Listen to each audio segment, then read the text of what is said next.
आज का हमारा टॉपिक है जेनस ग्रीन बी।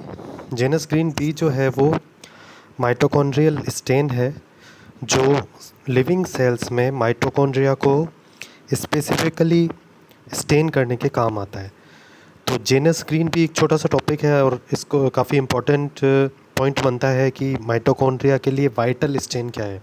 तो वाइटल स्टेन क्या होता है? वाइटल स्टेन का मतलब है जो लिविंग स्टेट में किसी सेल को या सेल ऑर्गेनल को स्टेन करता है दूसरे सेल ऑर्गेनल से अलग पहचानने के लिए या उसकी फंक्शनिंग की स्टडी करने के लिए, क्योंकि बेसिकली फंक्शंस की स्टडी करने के लिए आप सेल्स का लिविंग होना ज़रूरी है।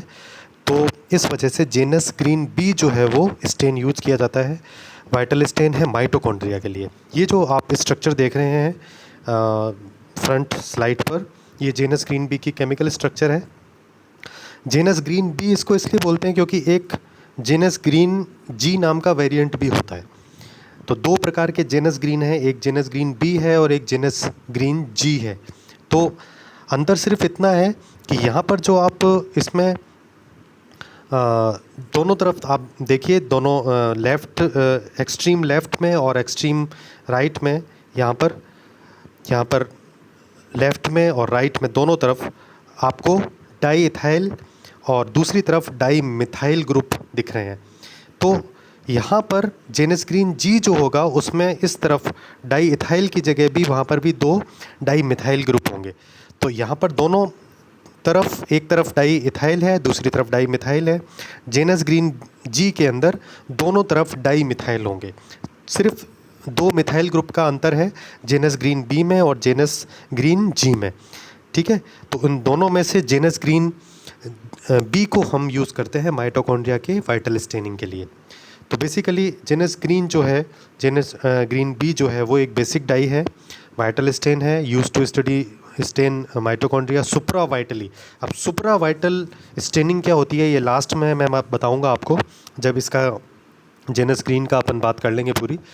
तो सुप्रा वाइटल और वाइटल स्टेनिंग क्या होती है? तीन प्रकार की स्टेनिंग है, वाइटल स्टेनिंग, सुप्रा वाइटल स्टेनिंग और इंट्रा वाइटल स्टेनिंग। तो उसकी बात सबसे लास्ट में करेंगे। लियोनोर माइकेलिस ने 1900 में यूज़ किया था, 1900 में। माइकेलिस जो हैं ये काफ़ी फेमस वैज्ञानिक हैं, इनका फ़ोटो मैंने नीचे दिया हुआ है लियोनोर माइकेलिस का। इन्होंने एंजाइम काइनेटिक्स भी इसके अलावा उनकी एक फेमस डिस्कवरी है। जेनस ग्रीन को इन्होंने यूज़ किया माइटोकॉन्ड्रिया की सुप्रावाइटल स्टेनिंग के लिए और 1913 में एंजाइम काइनेटिक्स को इंट्रोड्यूस किया। तो लियोनोर माइकेलिस का नाम आप याद रखें।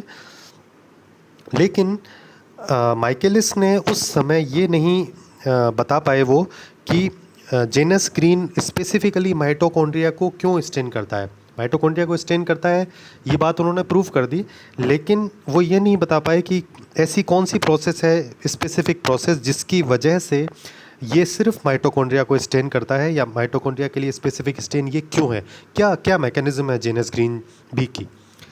और इस बात को, इस मैकेनिज़्म को प्रूव करने में 50 ईयर्स निकल गए। 1953 में लाज़ारोव और कूपरस्टीन, ये मैंने रेड में हाईलाइट किया हुआ है, दो वैज्ञानिक हैं लाज़ारोव और कूपरस्टीन, ने इस बात को डेमोन्स्ट्रेट किया कि माइटोकॉन्ड्रिया के अंदर जो स्पेसिफिक साइटोक्रोम ऑक्सीडेज जो है उसकी वजह से या ऑक्सीजन की प्रेजेंस की वजह से, ऑक्सीजन मॉलिक्यूलर ऑक्सीजन की प्रेजेंस की वजह से वहाँ पर ऑक्सीडेटिव रिएक्शंस होती हैं और उस वजह से जेनस ग्रीन का कलर जो है वो ब्लू कलर में ये ऑक्सीडाइज हो जाता है। तो इंडिकेटर डाई है, वाइटल डाई है जो ब्लू कलर में ऑक्सीडाइज हो जाती है जब लिविंग स्टेट में हम माइटोकॉन्ड्रिया को स्टडी करते हैं। तो लिविंग स्टेट में ही ऑक्सीजन होगी वहाँ पर, डेड स्टेज में तो हो नहीं सकती क्योंकि लिविंग टिश्यू को ही ऑक्सीजन चाहिए। तो अगर आपने सेल को स्लाइड प्रिपरेशन के दौरान या स्टडी के दौरान फिक्सेटिव से किल कर दिया है, अगर आपने कोई ऐसा केमिकल यूज कर लिया है स्टडी के दौरान जिससे लिविंग सेल मर गई है, डेड हो गई है, तो फिर आप फिर आप उस सेल को फिर ऑक्सीजन की ज़रूरत नहीं है। तो ऐसी सेल जो लिविंग स्टेट में है वो ऑक्सीजन का यूज़ करेगी क्योंकि वो रेस्पिरेशन करेगी, और रेस्पिरेशन में जो मॉलिक्यूलर ऑक्सीजन है वो ऑक्सीजन जो होती है वो इस इंडिकेटर को ब्लू कलर में ऑक्सीडाइज कर देती है और आपको ब्लू कलर दिखता है।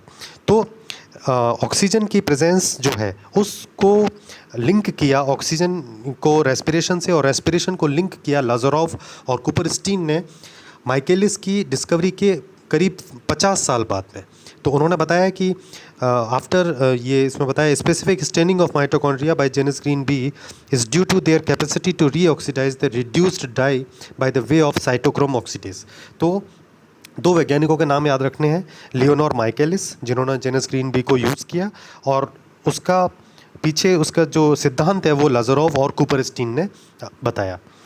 ये लाज़ारोव और कुपरस्टीन का रिसर्च रिपोर्टिंग है जिसमें उन्होंने इस बात को रिपोर्ट किया है कि एंजाइमेटिक बेसिस क्या है, Janus green B supravital stain mitochondria के लिए कैसे काम करता है।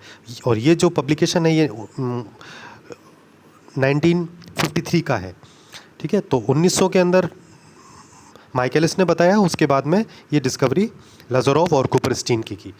यहाँ पर मैंने आपको बता दिया है सारा ये सब कुछ।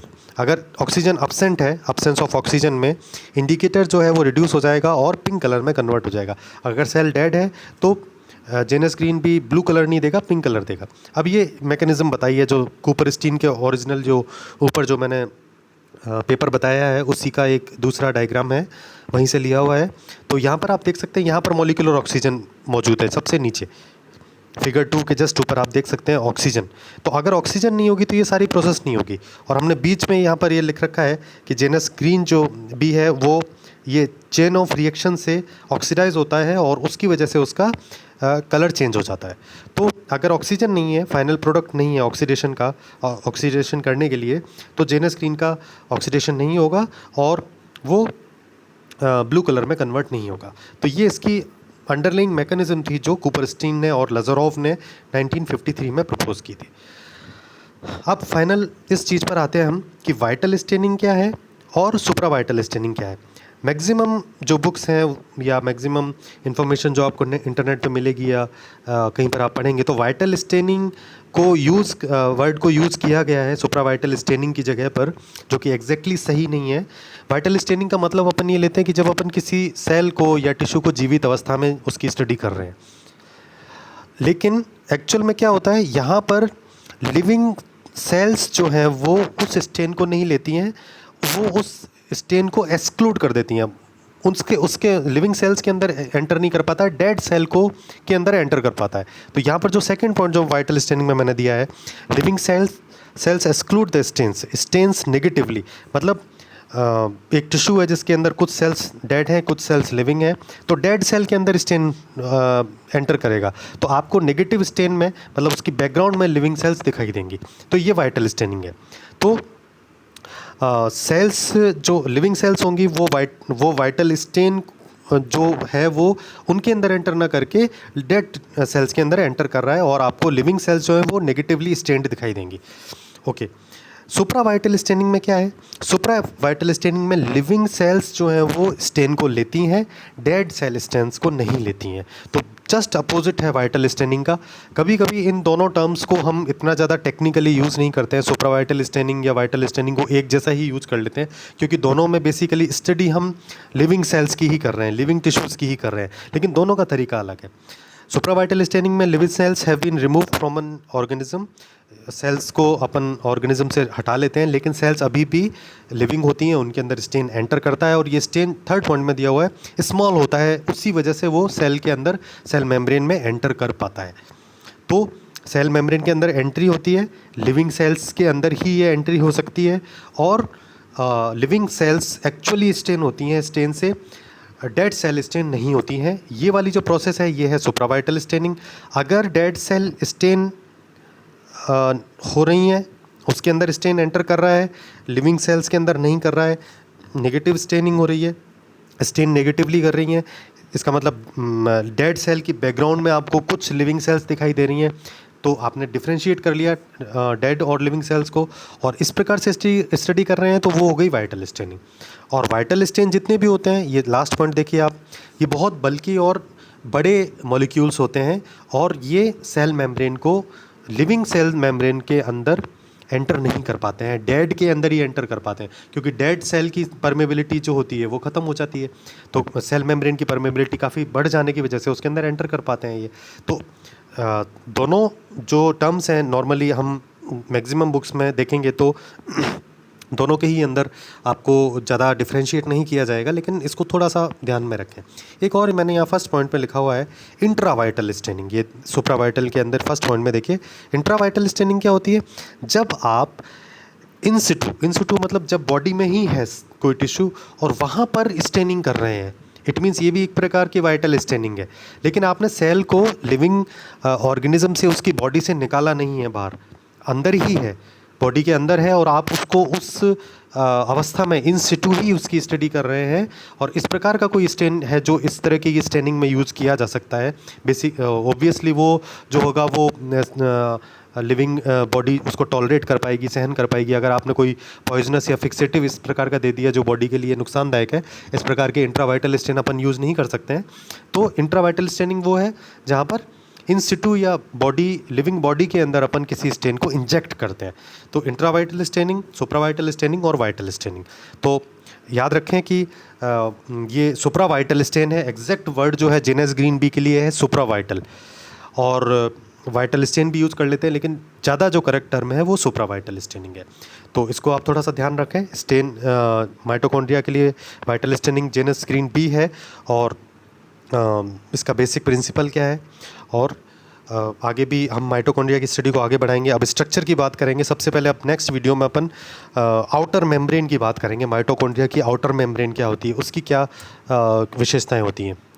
तो जुड़े रहिए, देखते रहिए और सीखते रहिए। Thank you.